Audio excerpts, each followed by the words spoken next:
بسم اللہ الرحمن الرحیم۔ محترم ناظرین، آپ کے سامنے اچھے اور برے دوست کی مثال پیش کی جاتی ہے۔ بخاری شریف میں اللہ کے نبی علیہ السلام نے اچھے اور برے دوست کی بہت اچھے طریقے سے مثال پیش فرمائی۔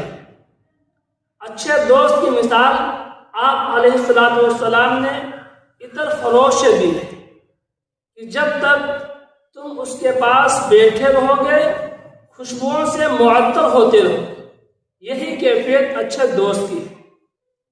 اور برے دوست کی مثال بھٹی میں پھونک مارنے والے سے دی ہے کہ جب تک تم اس کے پاس بیٹھے رہو گے تو چنگاریوں اور بدبودار ہواؤں سے آپ کا سامنا ہوتا رہے گا۔ اس لیے برے دوستوں کی دوستی سے دور رکھ کر اپنی زندگی کو کامیاب بنائیں۔